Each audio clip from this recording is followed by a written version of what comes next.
Hello my dear students, welcome back to English वाले Pandey sir. Dear students, ये transformation की 7वीं वीडियो है, 12th इंग्लिश ग्रामर। इसमें एक्टिव पैसिव चल रहा है और आज हम लोग इंट्रोगेटिव के कुछ महत्वपूर्ण परिवर्तन देखने वाले हैं। ये बोर्ड परीक्षा के लिए बहुत ही इम्पॉर्टेंट है प्यारे बच्चों, क्योंकि इसमें इंट्रोगेटिव के वे महत्वपूर्ण परिवर्तन हम लोग करने वाले हैं जो परीक्षा में पूछे जाएंगे या पूछे जाते हैं। तो चलिए बिना किसी देरी के हुए सबसे पहले इसको देख लेते हैं। और वीडियो को शुरू करने से पहले एक छोटा सा निवेदन है आप सभी से कि इसके पहले वाला अगर वीडियो नहीं देखे हैं तो आप लोग लिंक डिस्क्रिप्शन में दी गई है, देख लीजिएगा। और चैनल पर अगर पहली बार आए हैं तो लाइक शेयर और सब्सक्राइब करना मत भूलिएगा, ठीक है। चलिए, पहला पॉइंट है आपका, कह रहा है कि हाउ मेनी, ध्यान से देखिएगा, हाउ मेनी योम हाउ मच, ठीक है। हाउ मेनी योम हाउ मच के ठीक बाद, के ठीक बाद की बात हो रहा है, ठीक है बेटा। इसका स्क्रीनशॉट ले लीजिएगा, रूल लिख लीजिएगा, बहुत ही इंपॉर्टेंट है भैया। कह रहा हाउ मेनी या हाउ मच के ठीक बाद जो दिए गए हैं, क्या दिया गया है, नाउन या प्रोनाउन, ठीक है। क्या दिया गया हो, नाउन या प्रोनाउन दिया गया हो, ठीक है। चलो देख लो तो सेंटेंस में कह रहा हाउ मेनी के ठीक बाद जो भी नाउन या प्रोनाउन दिया गया है। तो यहाँ पर देखो, ये हाउ मेनी है और इसके ठीक बाद क्या दिया गया है, नाउन दिया गया है, ठीक है भैया। ये क्या हो गया, नाउन हो गया, पिक्चर्स। क्लियर। रूल आपका कहता हाउ मेनी और हाउ मच के ठीक बाद दिए गए नाउन या प्रोनाउन ही वाक्य का क्या होते हैं, ऑब्जेक्ट होते हैं। वाक्य का क्या होते हैं बेटा, ऑब्जेक्ट होते हैं, ठीक है। क्या होते हैं, ऑब्जेक्ट। तो ये क्या हो गया, वाक्य का ऑब्जेक्ट हो गया। क्या है ये, वाक्य का ऑब्जेक्ट, ठीक है। ये वाक्य का ऑब्जेक्ट है। क्लियर। चलिए फिर से देख लीजिए, कह रहा हाउ मेनी योम हाउ मच के ठीक बाद जो दिया गया होगा, क्या दिया होगा, नाउन हो या प्रोनाउन हो, ये वाक्य का क्या हो जाएगा, ऑब्जेक्ट होता है। क्या होता है, ऑब्जेक्ट होता है, ठीक है। तो हाउ मेनी या हाउ मच, यहाँ हाउ मेनी है, इसके बाद जो पिक्चर दिया गया है ये नाउन है और यही क्या है, ऑब्जेक्ट है बेटा। ये क्या है, ये वाक्य का ऑब्जेक्ट है, याद रखना। ये जो पिक्चर्स है, ये जो नाउन और प्रोनाउन दिया गया है हाउ मेनी या हाउ मच के बाद, ये वाक्य क्या क्या है, ऑब्जेक्ट है, ठीक है। चलिए आगे देख लेते हैं। ऑब्जेक्ट होते हैं। पैसिव वॉइस में बदलने पर वह नाउन या प्रोनाउन किसका कार्य करने लगते हैं बच्चा, सब्जेक्ट का कार्य करने लगता है, ठीक है। इसको याद रखना, ये किसका कार्य करने लगेगा, सब्जेक्ट में। जब पैसिव वॉइस में इसको बदला जाएगा तो वही नाउन या प्रोनाउन किसका कार्य करने लगेगा, सब्जेक्ट का। जब ये पैसिव वॉइस में चेंज होगा बेटा, जब ये पैसिव वॉइस में चेंज होगा तब ये सब्जेक्ट बन जाएगा। कब, इन पैसिव वॉइस। जब ये पैसिव वॉइस में आएगा बेटा तो ये क्या बनेगा, सब्जेक्ट बन जाएगा, ठीक है। पैसिव वॉइस में क्या बन जाएगा, सब्जेक्ट बन जाएगा, ठीक है। सब्जेक्ट का कार्य करने लगते हैं तथा जो हेल्पिंग वर्ब होगा, हेल्पिंग वर्ब इस नाउन या प्रोनाउन के क्या हो जाएगा, बाद आती है। हेल्पिंग वर्ब इसके नाउन के और प्रोनाउन के बाद आती है। चलिए सेंटेंस हम लोग बनाकर देख लेते हैं, ठीक है। तो हाउ मेनी का हो जाएगा बेटा, हाउ मेनी का हाउ मेनी। बात क्लियर हो रही, कोई दिक्कत तो नहीं हो रही बेटा, ठीक है। हाउ मेनी का क्या हो गया, हाउ मेनी हो गया। उसके बाद अब ये जो दिया गया था उसके बगल में जो दिया गया हाउ मेनी हाउ मच के ठीक बाद जो भी नाउन या प्रोनाउन दिया गया ये ऑब्जेक्ट का कार्य करता है, ठीक है। लेकिन पैसिव वॉइस में बदलते समय ये किसका कार्य करने लगता है, सब्जेक्ट का। तो अब ये आपका सब्जेक्ट हो गया। एक्टिव में तो ये ऑब्जेक्ट था, अब यहाँ क्या हो गया, सब्जेक्ट था। एक्टिव में जो सब्जेक्ट था वो मनु था, क्या था, मनु सब्जेक्ट था। अब मनु के हिसाब, मनु एक वचन था तो हेल्पिंग वर्ब क्या लगा था, हैज लगा था, ठीक है। मनु सब्जेक्ट था, और मनु क्या था, एक वचन था।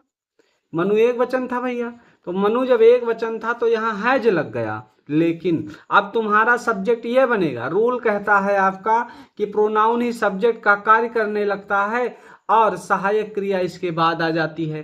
तो अब ये पिक्चर से तुम्हारा सब्जेक्ट बन गया, यही कार्य करने लगा सब्जेक्ट का, और ये बन गया सब्जेक्ट। और जब सब्जेक्ट ये बन गया तो इसके बाद तुरंत ही क्या हो जाएगा, इसके बाद सहायक क्रिया यानी हेल्पिंग वर्ब इसके बाद तुरंत आ जाएगी। तो पिक्चर्स था, अब ये सब्जेक्ट पिक्चर्स हो गया तो हैज बदल के क्या हो जाएगा, हैव हो जाएगा। यहां मनु सब्जेक्ट था तो हैज था, अब सब्जेक्ट तुम्हारा पिक्चर्स बन रहा है तो इसीलिए क्या हो गया, ये हैव हो गया। क्लियर हुआ ना। तो हाउ मेनी पिक्चर्स हैव। अब उसके बाद आपको चाहिए वर्ब का थर्ड फॉर्म, तो वर्ब का थर्ड फॉर्म हो गया टेकन। ठीक है, तो how many pictures have, sorry एक मिनट, यहाँ पर बीन लगेगा क्योंकि हैज हैव है ना, हैज हैव हैड है तो आपको बीन लगाना पड़ेगा बेटा, बीन। ठीक है, how many pictures have been, और वर्ब का थर्ड फॉर्म, तो वर्ब का थर्ड फॉर्म ऑलरेडी है, टेकन है। ठीक है, क्या बचा, बाई और कौन सा, बाई मनु, क्वेश्चन मार्क। समझ में आया बेटा, how many pictures have been taken by Manu. कुछ समझ में आया, नहीं समझ में आया, आया ना, चलिए ठीक है। दूसरा सेंटेंस देख लीजिए, दूसरा देख लीजिए। ठीक है भैया, अभी दूसरा देखिएगा, अभी क्लियर हो जाएगा कि कैसे बनाना है, कैसे बनाना है, अभी दूसरा देखोगे तुरंत हो जाएगा क्लियर। चलो, अब यहाँ कह रहा है कि हाउ मेनी या हाउ मच, तो यहाँ देखो हाउ मच आ गया। कह रहा हाउ मच के ठीक बाद, हाउ मच के ठीक बाद यही तो है।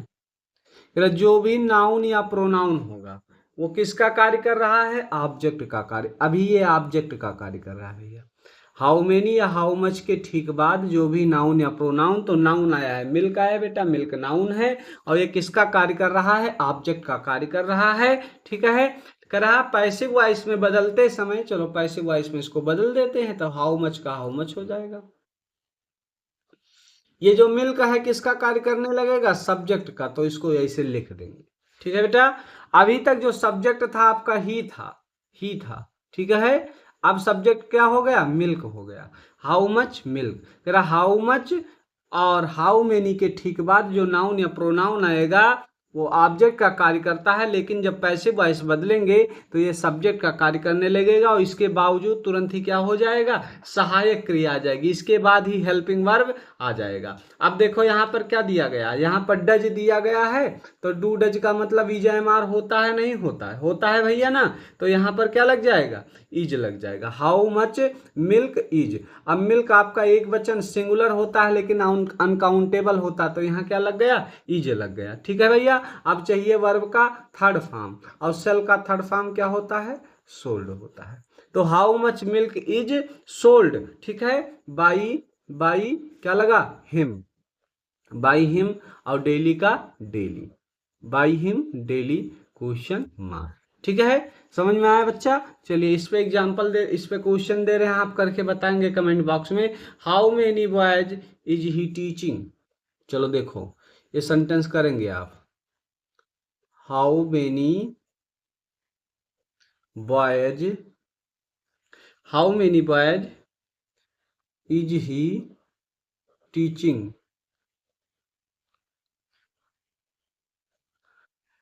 कमेंट बॉक्स में करना है। इंपॉर्टेंट प्रश्न चल रहे हैं, इंपॉर्टेंट मोस्ट इंपॉर्टेंट चल रहे हैं प्रश्न भैया, परीक्षा में छपेंगे। How many boys is he teaching, question mark, ये सारे प्रश्न आपकी परीक्षा में छपने वाले प्रश्न हैं भैया, इसको याद रखना है, इसके रूल नियम याद रखना है भैया। ठीक है, चलिए अगला पॉइंट आते हैं। पॉइंट नंबर अगला आपका है, रूल नंबर अगला सॉरी, कहा है जो वाक्य व्हाट से प्रारंभ होते बेटा उनको हम लोग देखने वाले हैं। किससे प्रारंभ हो, अगर वो व्हाट से प्रारंभ हो जाए तो उनको कैसे बनाएंगे। कह रहा व्हाट वाक्य में किसका कार्य करता है बेटा, डायरेक्ट ऑब्जेक्ट का कार्य करता है। Point to be noted.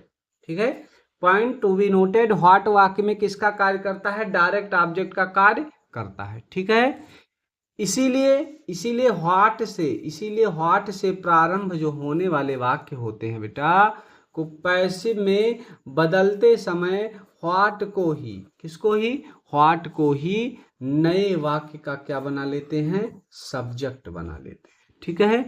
What से प्रारंभ होने वाले वाक्यों को, क्योंकि व्हाट वाक्य में डायरेक्ट ऑब्जेक्ट का कार्य करता है, व्हाट वाक्य में डायरेक्ट ऑब्जेक्ट का कार्य करता है, इसीलिए पैसिव में बदलते समय व्हाट को ही क्या कर लेते हैं, नए वाक्य का सब्जेक्ट बना लेते हैं, व्हाट को ही नए वाक्य का सब्जेक्ट बना लेते हैं। ठीक है, तो चलिए देख लेते हैं सेंटेंस आपको। यहाँ देखो व्हाट है और ये किसका कार्य कर रहा है बेटा, ये एक्टिव में डायरेक्ट ऑब्जेक्ट का कार्य कर रहा है। ये एक्टिव में किसका कार्य कर रहा है, डायरेक्ट ऑब्जेक्ट का कार्य कर रहा है।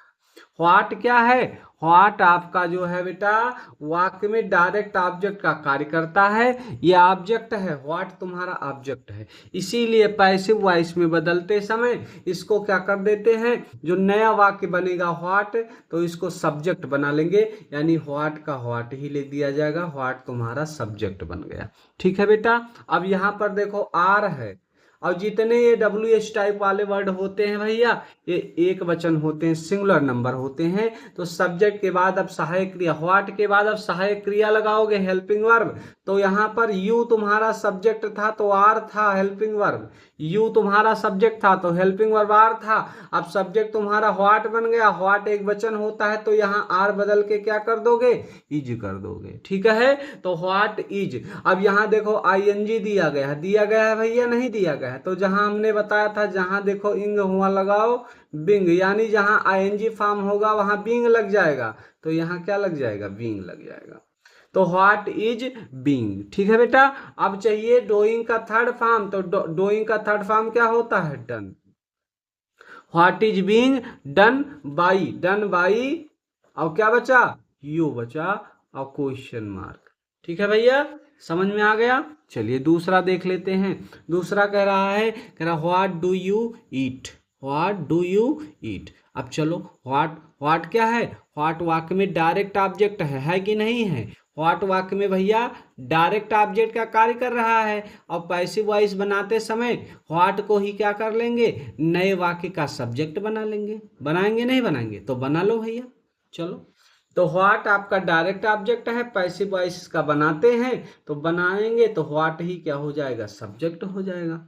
ठीक है भैया, व्हाट सब्जेक्ट हो जाएगा। अब यहाँ देखो डू है, यहाँ यू था तो डू है, और डू डज होता है तो क्या आता है, इजमार आता है, और व्हाट तुम्हारा आप क्या हुआ, सब्जेक्ट हो गया, व्हाट एक वचन होगा तो यहाँ क्या लगा दोगे, इज लगा दोगे। ठीक है, व्हाट इज। और वर्ब का थर्ड फॉर्म, तो ईट का थर्ड फॉर्म क्या होता है, ईटन होता है, तो व्हाट इज ईटन, उसके बाद क्या लगाओगे, बाई, और यू का यू, और क्वेश्चन मार्क। देखो कितना आसान है। ठीक है भैया, है ना आसान।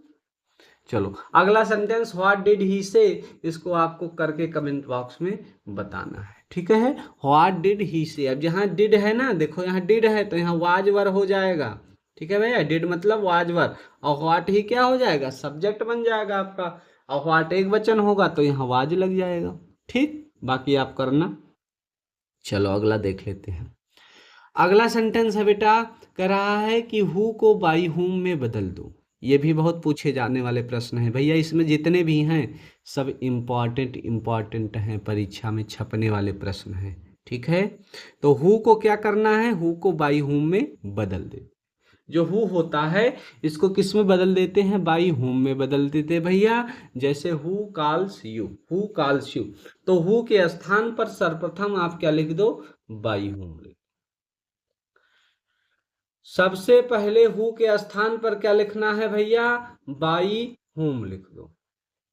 ठीक है, बाई हुम लिख दिया हमने, हु के स्थान पर क्या लिख दिया, बाई हुम लिख दिया। ठीक है भैया, अब आपको हेल्पिंग वर्ब की आवश्यकता है, तो यहाँ देखो कॉल्स लिखा है, क्या लिखा है, कॉल्स लिखा है, देखो यस यस लगा, यानी वर्ब का फर्स्ट फॉर्म, और वर्ब का फर्स्ट फॉर्म आएगा तो इजएमआर आ जाएगा ना, इजएमआर। और जो सब्जेक्ट बनेगा तुम्हारा वो यू बनेगा, तो यू के हिसाब से हेल्पिंग वर्ब आना चाहिए, ये सब्जेक्ट यू बनेगा क्योंकि यहाँ ऑब्जेक्टिव केस में है, और इसमें सब्जेक्ट बनेगा, तो यू है सब्जेक्ट, तो यहाँ इजएमआर में से क्या लग जाएगा, आर लग जाएगा, तो by home plus helping verb लगेगा, फिर सब्जेक्ट आएगा, फिर वर्ब का थर्ड फॉर्म आएगा, फिर क्वेश्चन मार्क आएगा भैया।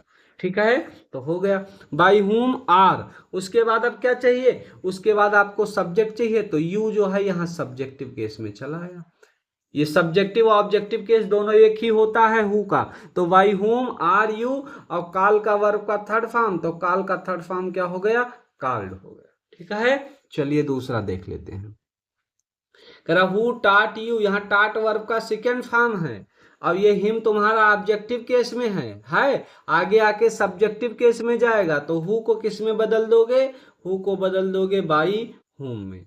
अब वर्ब का सेकेंड फॉर्म है, अब हिम तुम्हारा सब्जेक्ट बनेगा, हिम तुम्हारा आगे आएगा और सब्जेक्ट क्या बन जाएगा, ही हो जाएगा। और ही क्या होता है, एक वचन, तो एक वचन के साथ अगर वर्ब का सेकेंड फॉर्म आया है पैसिव वॉइस में वाज या वर लिखोगे, और एक वचन के साथ वाज लगेगा क्योंकि ही तुम्हारा सब्जेक्ट बनेगा, तो वाज हो गया।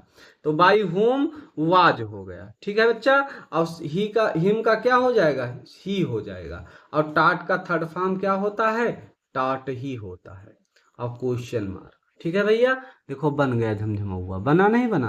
अगला सेंटेंस है हु रोट दिस लेटर, इसको करके कमेंट बॉक्स में बताना है भैया, कमेंट करके हमको बताना है कि कैसे बनेगा। ठीक है, इतना समझ में आ गया, कोई दिक्कत होगा तो कमेंट जरूर कर दीजिएगा, अगले वीडियो में उसको हम सही कर लेंगे। ठीक है भैया, कोई दिक्कत हो रहा है इतने में तो आप लोग जरूर बताएंगे कि सर जी हाँ फलाने सेंटेंस में हमें क्या हो रहा है, दिक्कत हो रहा है। ठीक है भैया, अगर कोई दिक्कत हो रहा है तो आप लोग इसका जो है तुरंत हमें क्या करेंगे, बता देंगे कि हाँ दिक्कत हो रही है, तो हम उसको क्या कर लेंगे भैया, उसको बता देंगे।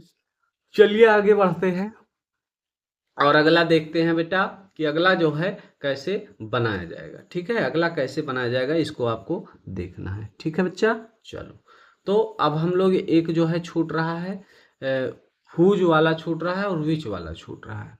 क्या छूट रहा है, हुज और विच वाला छूट रहा है, इसको भी हम पढ़ लेते हैं क्योंकि छोड़ना नहीं है, परीक्षा में कुछ भी पूछा जा सकता है। तो अगला सेंटेंस आपका है इंट्रोगेटिव में कि whose brother brother whose brother was teaching you, was teaching you।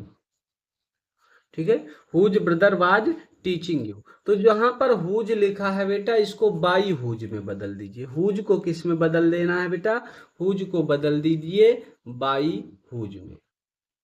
ठीक है, हुज को सीधा किस में बदल दो, बाई हुज में। इसके बाद जो भी नाउन आया हो या प्रोनाउन आया हो, तो जो भी नाउन या प्रोनाउन हो इसको लिख लीजिए, हुज के बाद जो भी हो इसको ऐसे छाप लीजिए, तो हुज ब्रदर का हुज ब्रदर हो जाएगा। ठीक है, हुज ब्रदर का हुज ब्रदर हो जाएगा बेटा। ठीक है, बात समझ में आ रही है ना, समझ में आ रही है।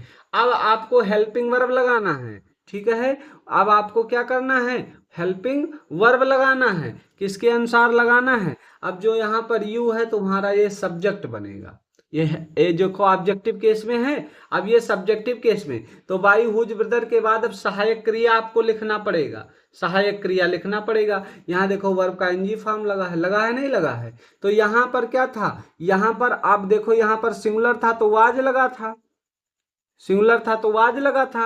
अब यहाँ पर सब्जेक्ट बनेगा तुम्हारा यू, अब जब यू सब्जेक्ट बनेगा तो ये बहुवचन हो जाएगा, तो वाज बदल के क्या लिख दोगे, वर लिख दोगे। तो बाई हुज ब्रदर वर। ठीक है, अब सब्जेक्ट चाहिए तो सब्जेक्ट क्या बन गया, यू बन गया। और सब्जेक्ट के बाद देखो जो भी बीइंग या बी यू लगाना, यहाँ देखो एनजी फॉर्म है, एनजी फॉर्म है ना, तो अब बीइंग लगाना पड़ेगा सब्जेक्ट के बाद, सब्जेक्ट के बाद आपको बीइंग लगाना पड़ेगा। तो by whose brother were you being. ठीक है, और टीचिंग का थर्ड फॉर्म होता है टॉट, तो यहां लिख दो टॉट। ठीक, टॉट।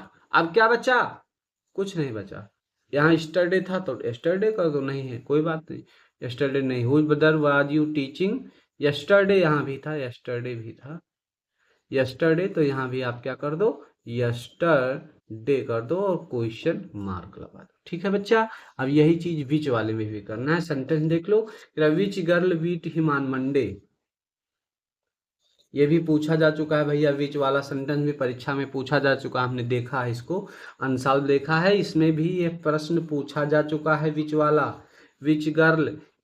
ठीक है, इसीलिए हम इसको करवा दे रहे हैं, नहीं तो हम छुड़वा देते, लेकिन हमने देखा पहले तो हम मूड में थे कि इसको छुड़वा देंगे, लेकिन देखा गया कि एक दो बार ये पूछा गया तो हमने कहा करवा देते हैं।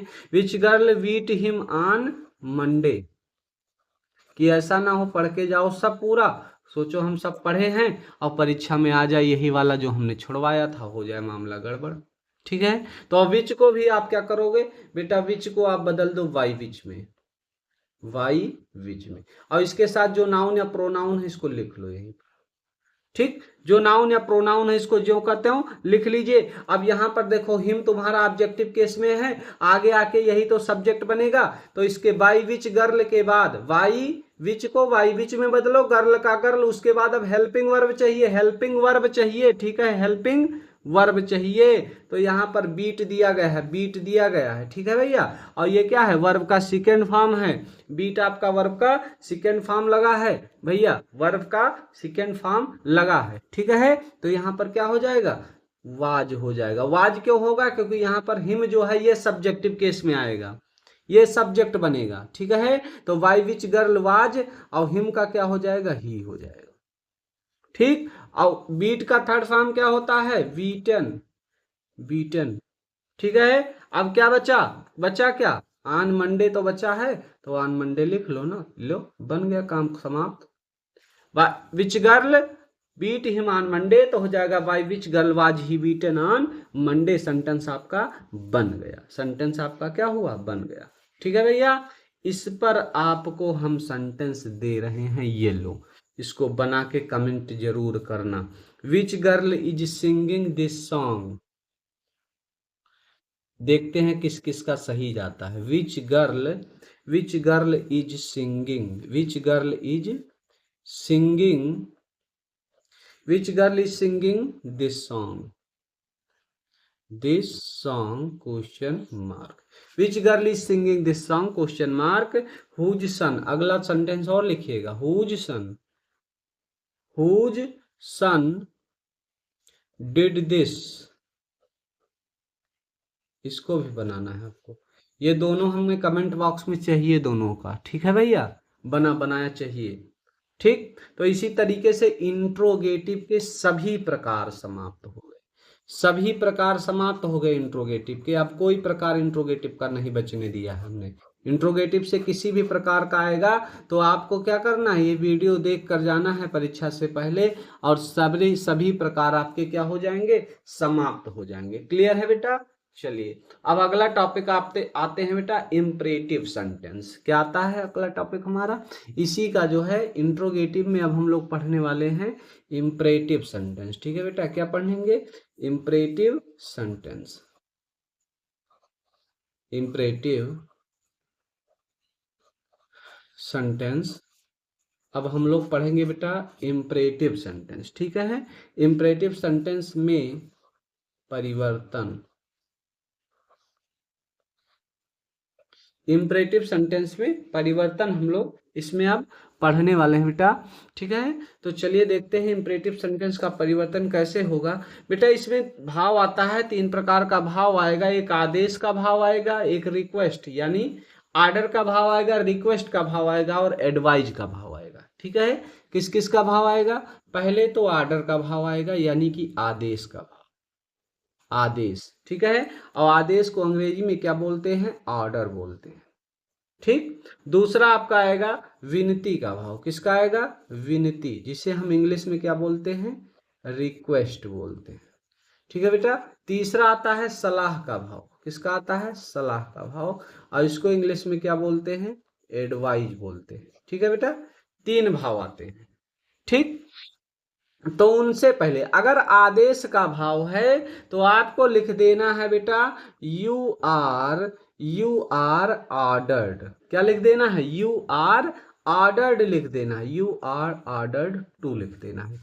किसका भाव आ रहा है, आदेश का भाव। अगर आदेश यानी अगर ऑर्डर का भाव आ रहा है वाक्य में, तो उस वाक्य से पहले आपको लगा देना है you are ordered to, you are ordered to आपको लगा देना है। ठीक है, अगर विनती का भाव आ रहा है यानी कि रिक्वेस्ट का भाव आ रहा है, किसका भाव आ रहा है, रिक्वेस्ट का, अगर रिक्वेस्ट का भाव आ रहा है तो आपको लगाना है उससे सेंटेंस से पहले यू आर रिक्वेस्टेड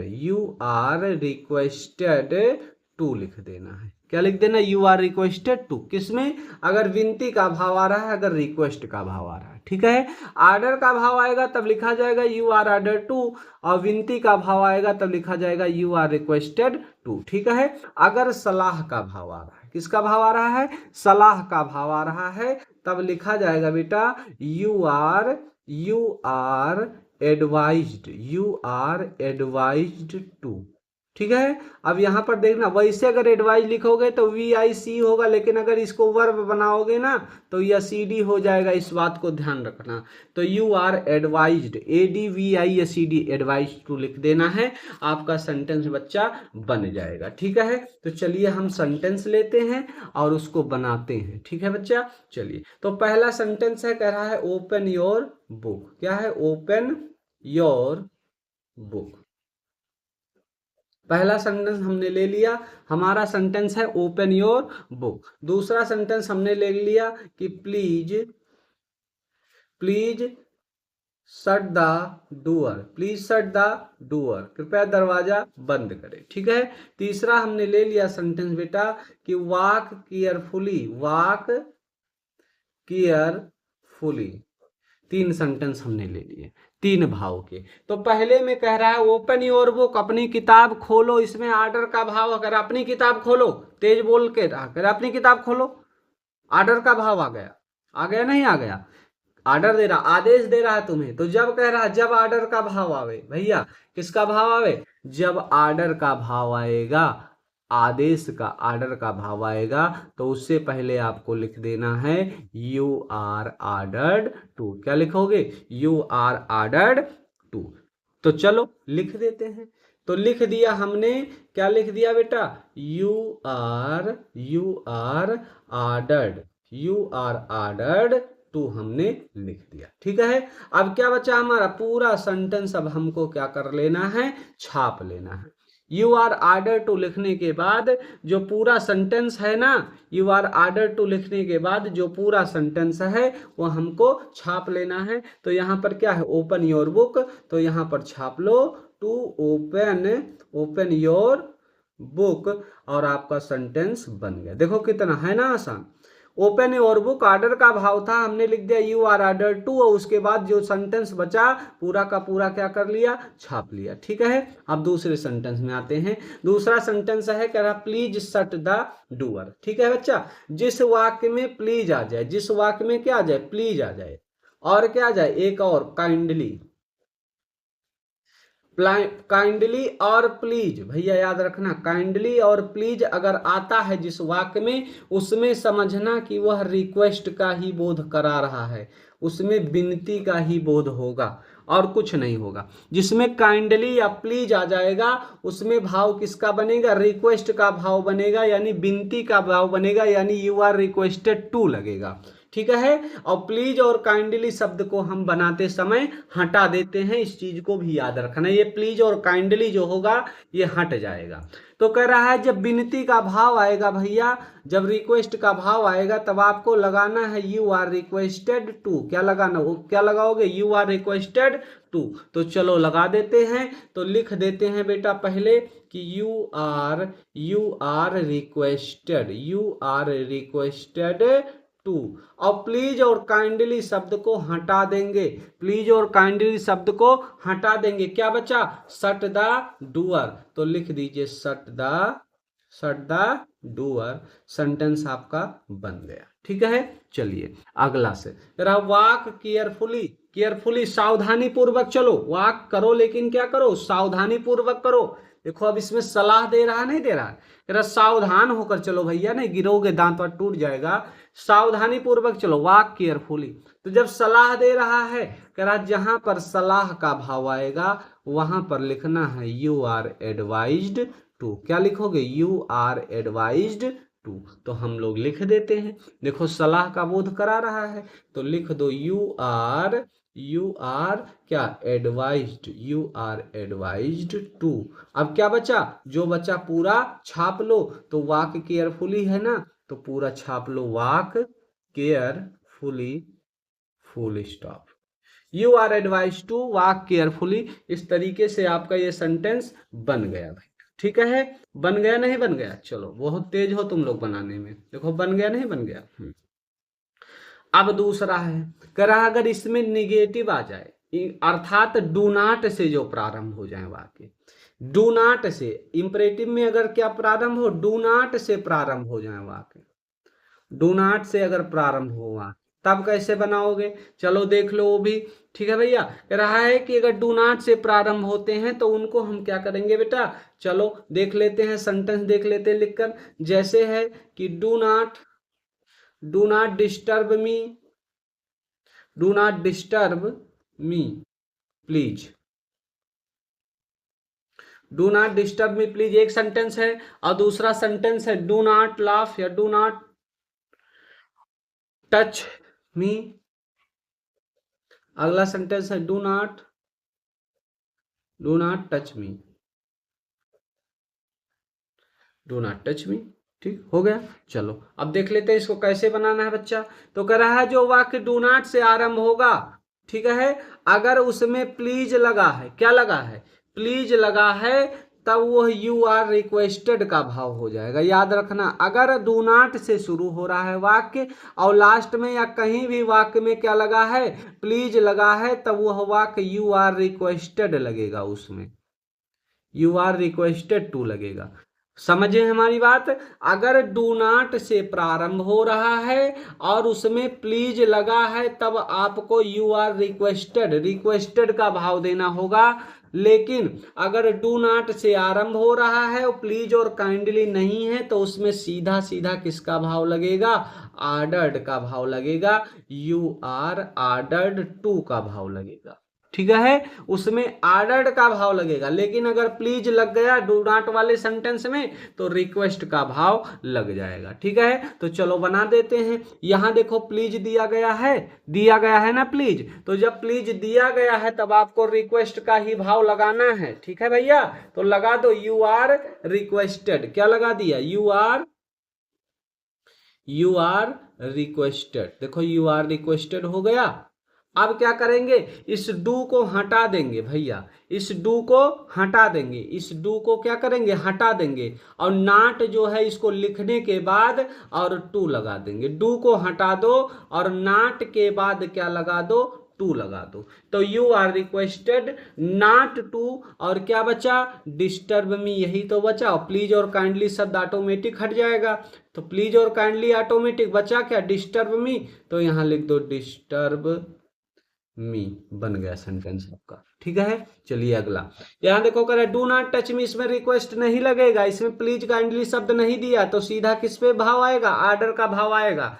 अगर डू नॉट से प्रारंभ हो रहा है और प्लीज और काइंडली नहीं है, तो उसमें ऑर्डर का ही भाव लगेगा बेटा। तो चलो लिख लो यू आर ऑर्डर्ड, क्या हो जाएगा, यू आर ऑर्डर्ड।